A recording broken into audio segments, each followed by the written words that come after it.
അറിഞ്ഞിട്ടുണ്ടോ മക്കളെ? നിങ്ങൾ ബയോളജിയിൽ A+ഉം മാത്സിൽ A+ഉം ഡിഗ്രികളും നേടി ലോകത്ത് ഞാനെന്തോ നേടി എന്ന് മനസ്സിലാക്കുന്ന മക്കളോട് ഏറ്റവും വലിയ ഡിഗ്രി പെറ്റ ഉമ്മാനെ മനസ്സിലാക്കല, സ്വന്തം മാതാവിനെ തിരിച്ചറിയല.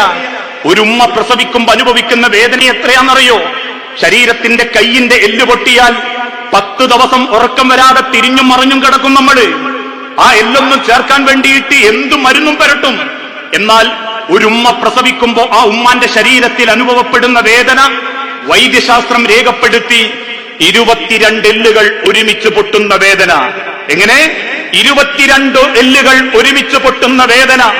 ആ വേദന സഹിച്ച് പുറത്തു വന്നിട്ടും നമ്മളെ വെറുക്കാത്ത ഉമ്മ, ആ വേദന കൊടുത്തിട്ടും പുറത്തു വന്ന നമ്മളെ മരണം വരെ പ്രാണനെ പോലെ സ്നേഹിച്ച ഉമ്മ, ആ ഉമ്മയെ ജീവിതത്തിന്റെ ഓരോ സെക്കൻഡും പരമാവധി ഏറ്റവും നല്ല സ്വഭാവത്തോടെ സമീപിക്കാൻ നമുക്ക് ഓരോരുത്തർക്കും സാധിക്കണം. റിളല്ലാഹി ഫി റിളൽ വാലിദൈൻ, സുഖ്തുല്ലാഹി ഫി സുഖ്തിൽ വാലിദൈൻ. അല്ലാഹുവിന്റെ കോപം മാതാപിതാക്കളുടെ കോപമാ. മാതാപിതാക്കൾ കോപിച്ചിട്ടുണ്ടോ? അത് അള്ളാന്റെ കോപമായി കാണണം. മാതാപിതാക്കൾ സന്തോഷിച്ചിട്ടുണ്ടോ? അത് അല്ലാഹുവിന്റെ സന്തോഷമായിട്ട് കാണണം.